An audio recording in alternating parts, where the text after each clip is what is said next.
आपका फैमिली का कोई मेंबर जो कहीं दूर चला जाता है और बड़े अरसे बाद वापस आता है ना, तो बड़ी खुशी होती है।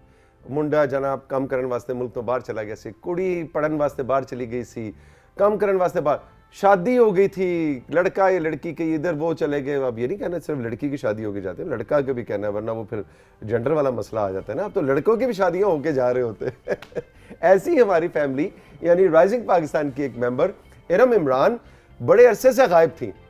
इनसे पूछते किधर गायब थी, बड़े अरसे के बाद आई हैं। I am so very happy कि इरम जो कि पाकिस्तान की एक लीडिंग आर्किटेक्ट और इंटीरियर डिजाइनर है, आपके लिए बड़ा मजेदार सेगमेंट सजा के लाई हैं। हम इनको वेलकम करेंगे। लग भी बहुत अच्छी रही हमेशा की तरह। अस्सलाम वालेकुम, गुड मॉर्निंग। अस्सलाम वालेकुम, कैसे हैं तसीक? कहाँ चली गई थी गायब? फिटनेस पे काम कर रही थी। नजर अभी आ रहा है। या अच्छा। And I am amazed. मैं फिटनेस पे काम कर रही हूँ सालों से, और आज मुझे पता चला कि आपने पता नहीं कितना काम किया है आपने अपनी फिटनेस पे। तसीक, अभी आपने चेक किया था? मैं ये जो आज आपने किया है, मैं पिछले 2 साल से कोशिश कर रही हूँ कि ज़मीन को हाथ लगाए बगैर, सहारा लिए बगैर मैं उठ जाऊं, लेकिन नहीं होता ना। लेकिन आपने आज करके दिखा दिया। बस आप ये देख लीजिए, इसका मतलब ये है कि रोजाना अगर अपने जिस्म को आप 30 मिनट देंगे, 30 मिनट्स दुनिया से अपना सारा ताल्लुक खत्म करके अपने आप को, चाहे जिम में चाहे घर पे, तो आप भी ये कर सकते हैं। अच्छा, इसमें मैं समझती हूँ कि आपकी कोर स्ट्रेंथ का होना बड़ा ज़रूरी है। सो ख़वातीन के सी सेक्शंस, इन सब मराहिल के बाद कोर को स्ट्रॉन्ग रखना इज़ वेरी इंपॉर्टेंट। सो अगर आपकी कोर स्ट्रॉन्ग है और आपकी बैक स्ट्रॉन्ग है, जो कि मैं बहुत अरसे से काम कर रही हूँ, my weak areas are my back and my core. So when your core is strong, आप इजीली ये कर सकते हैं। Exactly. Well done. तो भाई थैंक यू वेरी मच। देखे ना, काशिफ ने तो बस तारीफ की थी, लेकिन जो असल तारीफ है ना वो आपसे आई है, मतलब बिकॉज मुझे पता है कि ये बहुत मुश्किल काम है। अच्छा जी, आज का क्या सेगमेंट है? आज का जी हमारा टॉपिक है, एक तो मैं फंडामेंटल्स ऑफ इंटीरियर्स, क्योंकि बहुत अरसे के बाद आई हूँ, मेरे पहले भी दोस्त और फ्रेंड्स इन टॉपिक्स पे बात कर चुके होंगे, आई एम श्योर, कि फंडामेंटल्स जब हम घर डिज़ाइन करते हैं, कोई अपनी स्पेस को जब सेट कर रहे होते हैं ना, तो इसके फंडामेंटल्स को हमें ज़रूर अपने जहन में रखना चाहिए। इसको कहते हैं कि इंटेंशन बनाना, इसको कहते हैं कि अपनी नीयत बनाना। सो जब हम नीयत बनाते हैं तो आप एक कॉन्सेप्ट समझ लीजिए, जो मैंने भी बहुत अरसे बाद समझा है। मैं चाहूँगी कि आप लोग भी इस चीज़ को समझ लें कि आप एक विजुलाइज करें कि आपकी जो बिल्डिंग है ना, वो एक फिजिकल एंटिटी है। अच्छा। अब इस फिजिकल एंटिटी में आपने डालनी है रूह।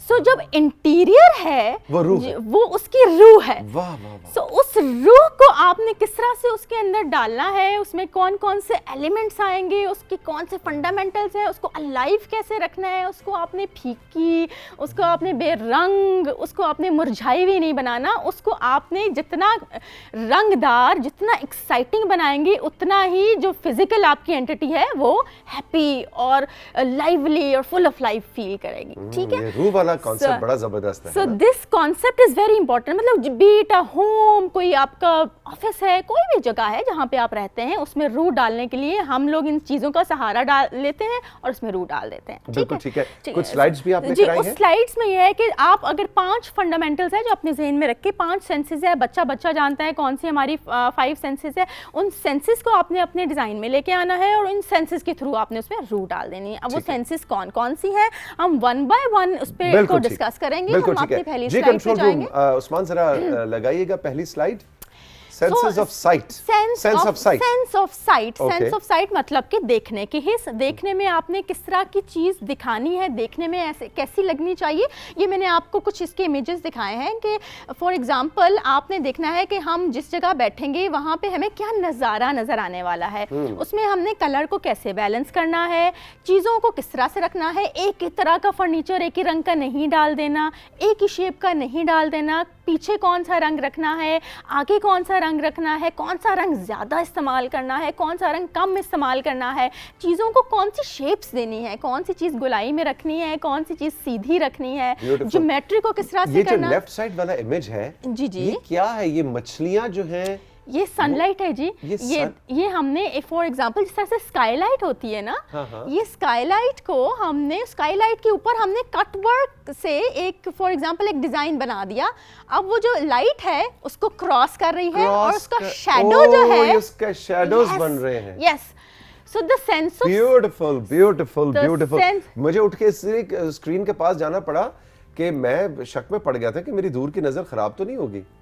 This is how you play with the light, Oh, and this beautiful. is how you play with the Very good, very shadows. तो shadow, अब हम लोग जब भी अपनी जगह को कोई डिज़ाइन करें ना, तो हम shadows को ज़रूर ज़हन में रखें कि मिसाल के तौर पे अगर हमने एक लाइट लगाई है और उस लाइट का जो पेंडेंट है उसकी कोई ख़ास शेप है, सो लाइट जब उसमें से निकलेगी तो उसका जो शेडो है वो भी एक कमरे में एक अपनी एक प्रेजेंस लेके आएगा, कुछ क्रिएट कर रहा होगा। कुछ क्रिएट कर रहा होगा। अगर एक पौधा है, पौधे के नीचे हमने लाइट लगा दी है, तो जब लाइट उस पौधे के थ्रू आप पड़ेगी, डिस्पर्स होगी, तो उससे क्या होगा, उसके शैडो क्रिएट होगा, तो एक और शेप क्रिएट करेंगे हम। मुझे याद है कि बचपन में तो ये सोशल मीडिया वगैरह तो होता नहीं था, तो रात के वक्त जब लाइट चली जाती थी तो हम सब घर वाले बैठ जाए कोई लालटेन या मोमबत्ती के साथ बैठ के, और उसके साथ बैठ के हम हाथों से दीवार के ऊपर ऐसे शेप्स बना रहे होते थे। अभी भी मेमोरी, अब जो मेमोरीज उसके साथ आप बनाते थे, या और वो हम गैस करवाते थे और खेल खेलते थे। तो वो शैडो का जिंदगी में बड़ा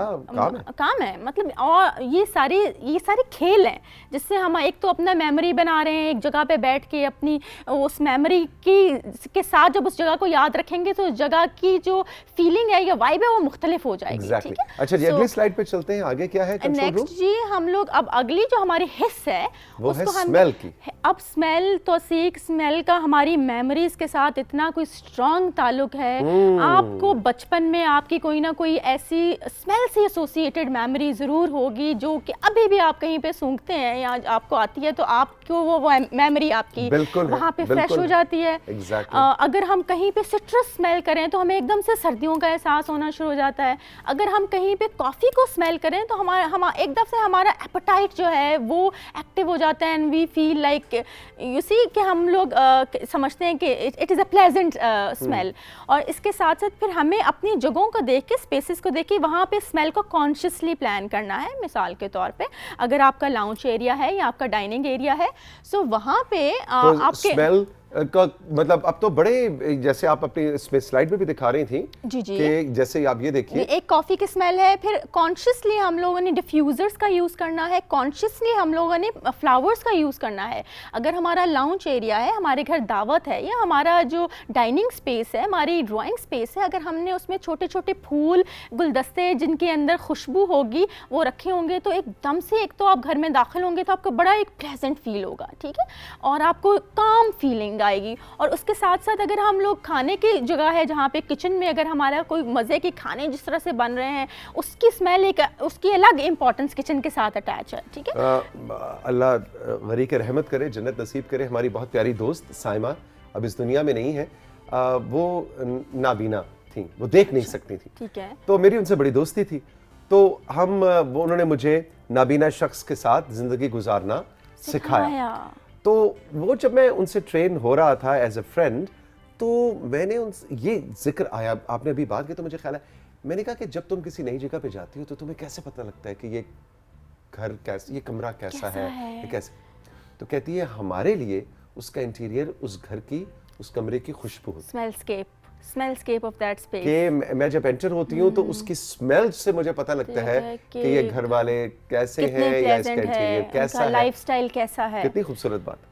तो ये स्मेल जो है वो शायद हम उसको उस तरह से देख ना सकें, लेकिन हम इसको महसूस करते हैं, और उस महसूस करके हम लोग अपने अगर इंटीरियर में शामिल कर लें माहौल बनाने के लिए। माहौल की जब बात करते हैं कि माहौल बनाना है तो उसमें सेंस ऑफ स्मेल का बहुत गहरा ताल्लुक है, तो उसको ज़रूर ऐड कीजिए। बेडरूम के अंदर आप अच्छे अरोमाज जैसे कि लेवेंडर हो गया, इस तरह के जिससे आपको नींद आए, उस तरह के अरोमाज होने चाहिए। जो आपका लाउंज एरिया है, आपकी स्पेस है जहाँ पे आप एक्टिव हैं, वहाँ पे एक्टिव स्मेल्स भी हो सकती हैं। तो इस तरह से स्मेल को ज़रूर मद्देनजर रखें जब आप अपने घर को साफ कर रहे हैं, डिज़ाइन कर रहे हैं। डन जी, अगली स्लाइड क्या चाहिए? नेक्स्ट हम अपने जाएंगे, अच्छा, sense of taste. Sense of taste आप समझिए कि ये इंटरचेंजेबल है सेंस ऑफ स्मेल के साथ भी और सेंस ऑफ मतलब बाकी सारी सेंसेस के साथ भी, क्योंकि इसमें ये है कि एक तो आपने जब आप किसी स्पेस में होते हैं तो आपको एक खाने की तलब होती है, खाते हैं तो आपने उस अपनी सेंस को किस तरह से केटर किया हुआ है। कॉफ़ी टेबल पे कौन कौन से स्नैक्स पड़ी हुई हैं, किचन में किस किस तरह के कलर्स इस्तेमाल हुए हैं जिससे आपकी एपेटाइट एम्फसाइजिंग आपके कलर्स इस्तेमाल होने चाहिए किचन में के कलर्स बिल्कुल पैलेट डिफरेंट होने चाहिए compare to the other colour palette जो आप यूज़ कर रहे हैं, ठीक हो गया। उसके साथ छोटे छोटे टेबल ज़रूर रखें अपने घरों में, ताकि अगर आपने कॉफ़ी का कप पकड़ा हुआ है, कुछ खा रहे हैं, तो आप उसको प्लेट को वहाँ पे रख सकें, छोटा ब्रेकफास्ट टेबल हो जाए। टेबल इस तरह से रखें कॉन्शियसली कि when somebody is eating something तो उसको आसानी हो प्लेट रखने में। यू सी इस तरह से हम अपनी सेंस ऑफ टेस्ट को जो है वो वहाँ पे एक इंगेज कर रहे हैं, उसको भी सहूलत दे रहे हैं, तो हमने इस चीज़ का भी ख्याल रखना है। और उसमें अगर सेंस और भी फूड के जो बहुत से कलर्स होते हैं उसको हम किचन में यूज़ कर सकते हैं। सिनेमन हो गया, मसाला जात हो गए, हमारा अपना कल्चर है, कल्चर के अपने रंग हैं, उन रंगों का अगर हम रिफ्लेक्ट कर दें into our kitchens, into our dining area, so वो हमारी जो सेंस ऑफ टेस्ट है वो भी सेटिस्फाई हो रही होती है, इसका हमने ख्याल रखना है। अगली स्लाइड क्या कहती है जी? अच्छा, अगली हमारी जी है sense of touch and feel, which is very important. अच्छा, जब आप किसी स्पेस में दाखिल हों, किसी जगह पे दाखिल हों, तो किस तरह का टेक्सचर है, टेक्सचर का लफ्ज़ आपने सुना हुआ है तो सी, एंड आप उसको किस तरह से समझते हैं कि क्या होता है टेक्सचर? कि आपके हाथ को जब अभी हम इस सोफे पे बैठे हैं तो अब बात करते करते मैं सोफे को हाथ लगा रहा हूँ, तो इसका जो टेक्सचर है, इसका टच जो है, जो कुशन है, इसका टच आपको क्या फीलिंग दे रहा है? फीलिंग दे रहा है। सो ये अगर हम लाउंज में हैं तो हम अगर मुख्तलिफ टेक्सचर्स के साथ प्ले करें तो उसमें ये होगा कि इनवाइटिंग स्पेस हो जाएगी, स्पेस ऐसी होगी जहाँ पे हमारा दिल करेगा कि हम इस कारपेट के ऊपर पैर रखें, इस सोफ़ा को टच करें, टेक्टाइल एक फीलिंग आ जाएगी। बच्चों को के कमरे में बहुत सॉफ्ट चीज़ें होनी चाहिए, जहाँ हम समझते हैं कि इस जगह को हमने थोड़ा एक्टिव बनाना है, वहाँ पे हम बहुत सॉफ्ट चीज़ें ना रखें, वहाँ पे वुडन सर्फेसेस हो जाए, थोड़ी हार्ड हो जाए। जिस तरह से हम कभी जब रेस्टोरेंट हम डिज़ाइन करते हैं तो हम देखते हैं कि हम लोग टाइमर लगा देते हैं चेयर पे ना, कि हम चाहते हैं कि हमारा क्लाइंट आए और सिर्फ 10 मिनट में चाय पी के जाए ना। अच्छा। तो हम थोड़ी सी सख्त चेयर का इस्तेमाल करते हैं। Really? Yes, आप लोग ठीक लोग नहीं हैं।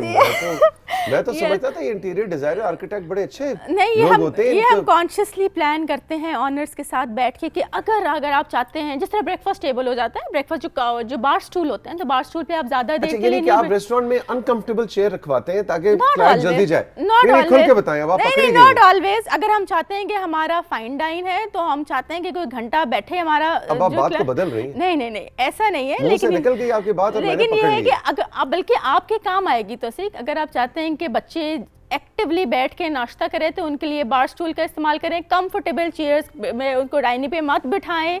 इस तरह से ये होता है कि you play with the psychology of the. कितने आप इंसानी हुकूक की पामाली करते हैं। करनी पड़ती है, बस एक करनी पड़ती है, वरना तो फिर हम उठे और बस बैठे ही रहें, फिर जिंदगी सारी खाने में ही गुजर जाए। तो हमने देखना है कि हमने किस तरह से वक्त लोगों का बचाना है। अच्छा, अगली स्लाइड का कंट्रोल रूम कह रहा है गप्पा खत्म करो, काम भी करना है आगे। अच्छा जी, सेंस ऑफ साउंड।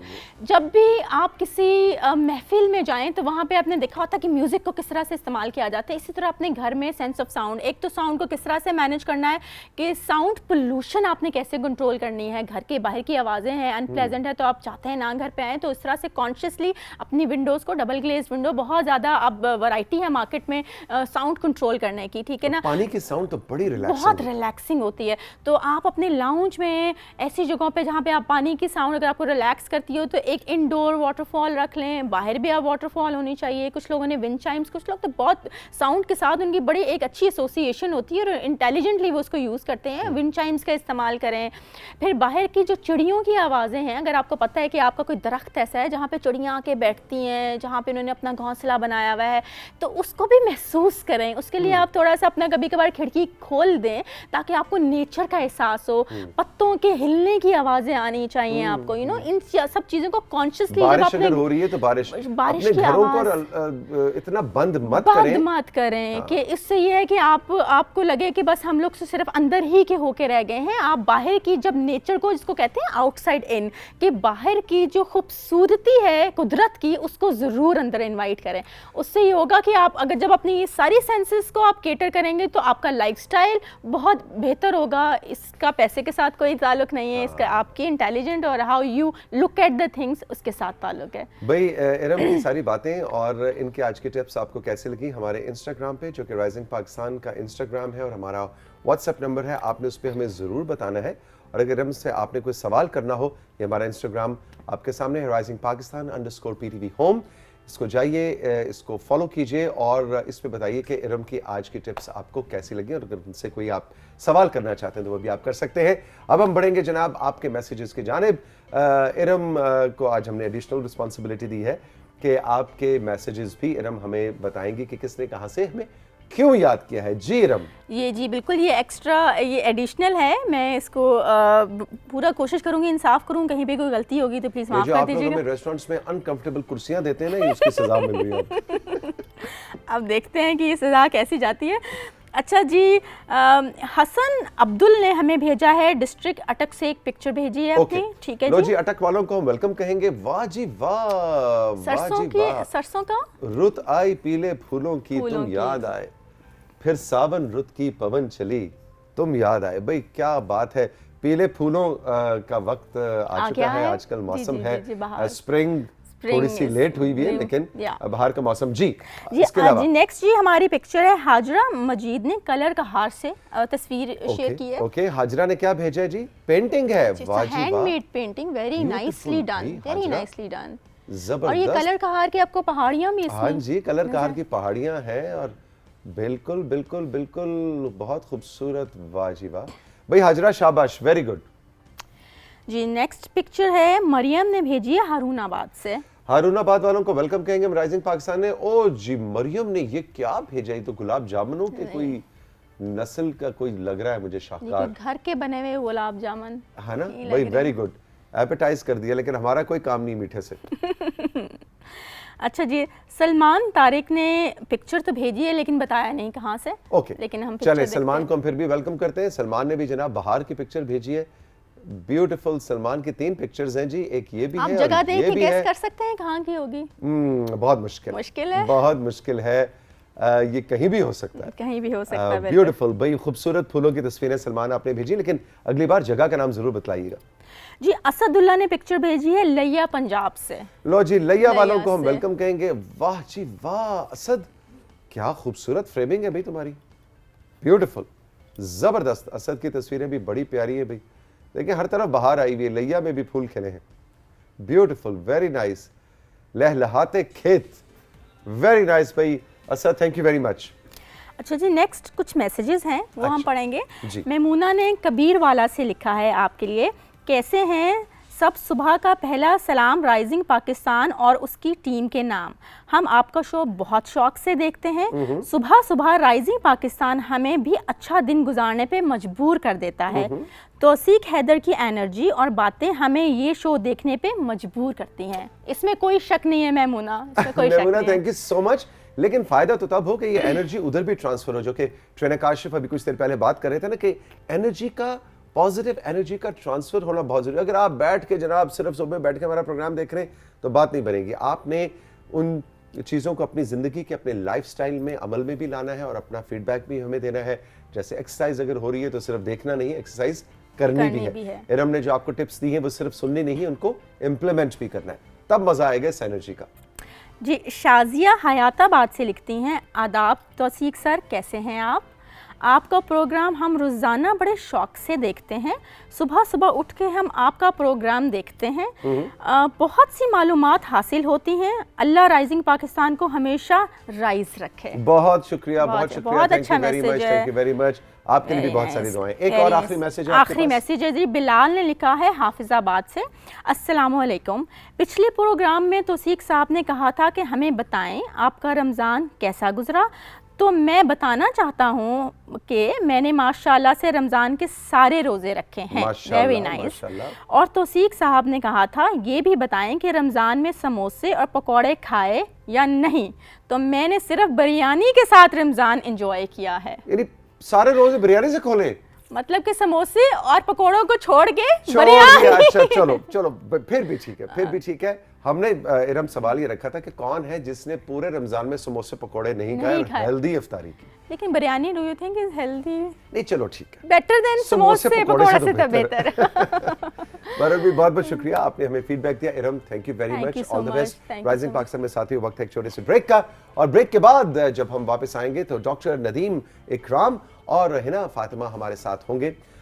हिना जो है वो एक हेमोफिलिया की पेशेंट है। ये एक ऐसी बीमारी है कि जिसमें खून अगर चोट लग जाए तो रुकता नहीं है। आप में से अगर इसका कोई पेशेंट है तो हमें इस सेगमेंट में ज़रूर ज्वाइन कीजिए, क्योंकि डॉक्टर नदीम इसके माहिर डॉक्टर भी हैं और हम आपको बताएंगे कि हेमोफिलिया के सिम्टम्स क्या हैं और इसका इलाज क्या है, और अगर ये हो जाए तो करना क्या है। इस ब्रेक के बाद, इसलिए कि आज है वर्ल्ड हेमोफिलिया डे।